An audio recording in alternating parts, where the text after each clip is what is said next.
सांगण्याची, बोलण्याची स्वतंत्र शैली असते. शेतकरी संघटनेचे प्रणेते शरद जोशी यांनी विद्यार्थ्यांसाठी लिहिलेलं पत्र त्या दृष्टीनं नक्कीच वाचण्यासारखं आहे. प्रिय मित्र,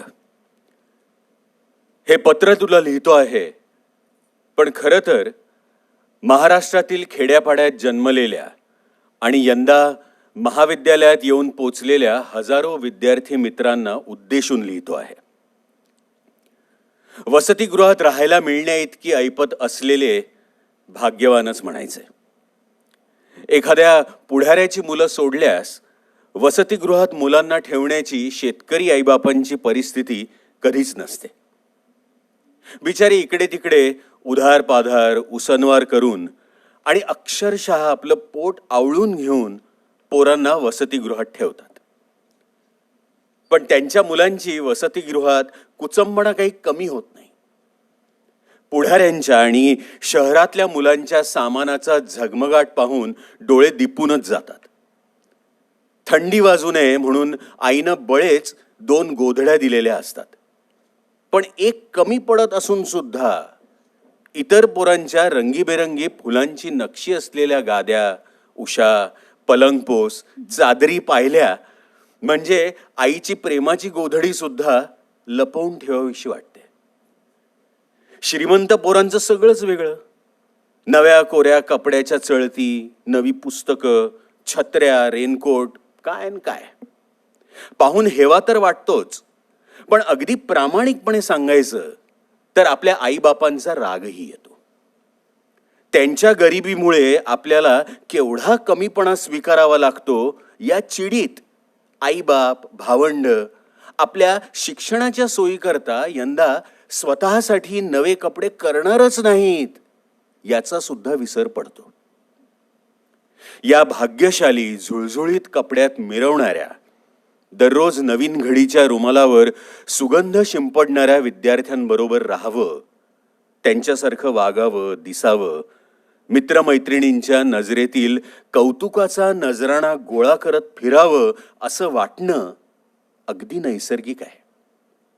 विडी सिगरेट पिणं, प्रसंगी अपेय पान करणं, सिनेमे, नाटकं, तमाशे हे सगळं वाईट असं हजारदा मनावर ठसवलेलं असलं तरी नव्या मित्रांना या भानगडी करताना पाहून राग तर येत नाहीच, पण आजपर्यंत पुजलेली सर्व मूल्य आणि कल्पना भुरूभुरू उडून जातात.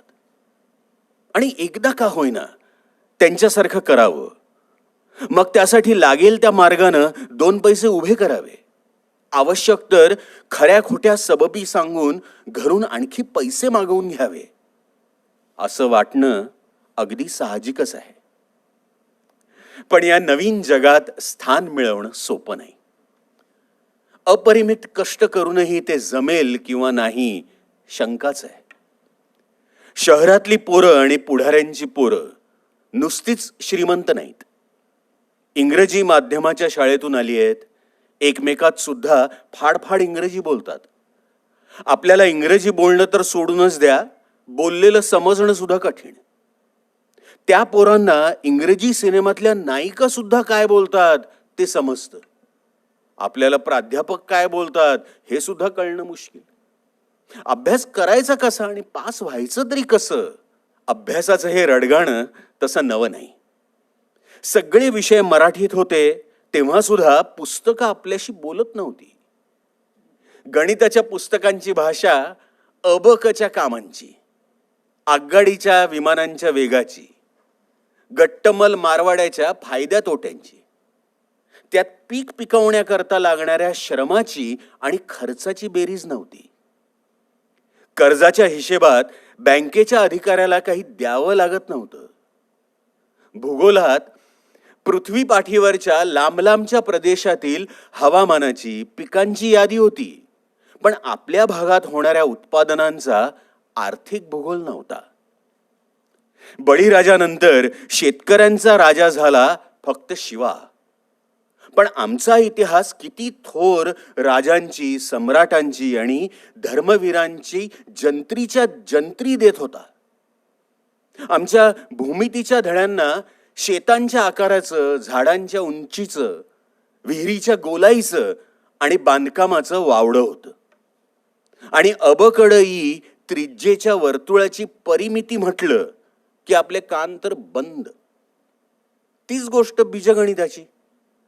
वर्गातला स्कॉलर गुरुजींच्या भूमिती बीजगणिताच्या प्रश्नांना चटाचट उत्तर देऊ लागला की हा काही दैवी चमत्कार, अशी मुद्रा आम्ही करायची.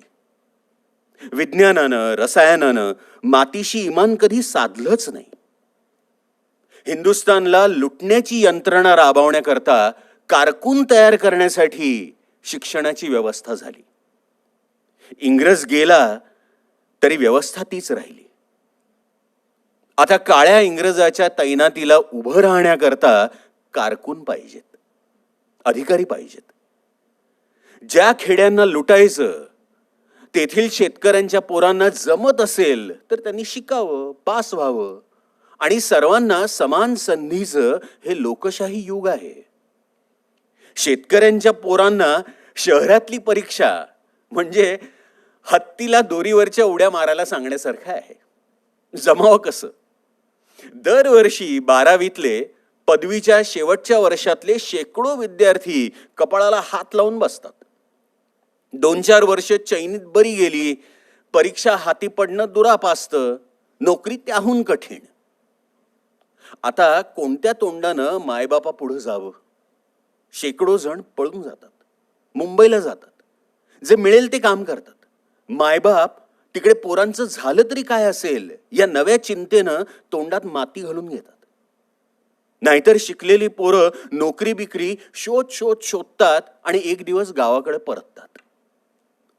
शेतात खपावंसं वाटत नाही, म्हातारी घाम गाळतच राहतात. लाखात एखाद्याच शेतकऱ्याच्या पोराला मिळणारी विचार करण्याची, अभ्यास करण्याची संधी तुला मिळाली आहे. ती किमान या एका प्रश्नाचं उत्तर शोधून काढण्यासाठी वापर की माझ्या आईबापांनी असं कोणतं पाप केलं होतं की त्यांना चिखलात झिजत राबावं लागतं. त्यांच्या श्रमाचं मोल त्यांना का मिळालं नाही? त्यांच्या घामाचं दाम कोण्या हरामानं हिरावून नेलं? मोहनदास करमचंद गांधी इंग्लंडच्या नव्या ऐश्वर्याला भुलून काही काळ साहेब बनण्याच्या प्रयत्नाला लागले. पण त्यांनी स्वतःला सावरलं आणि ते स्वातंत्र्याचे प्रणेते, राष्ट्रपिता झाले.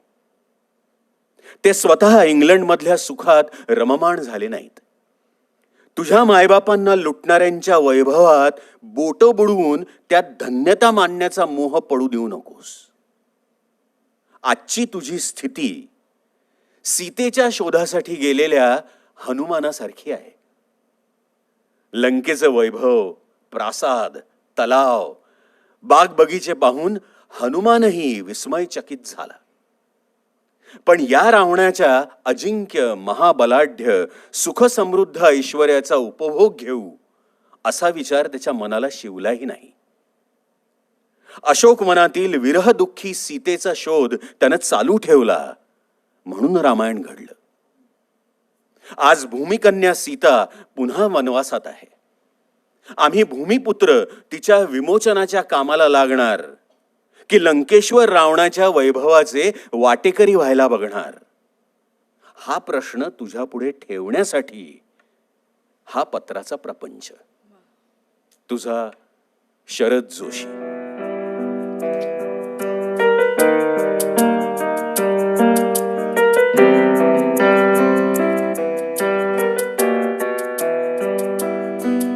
पत्रास कारण की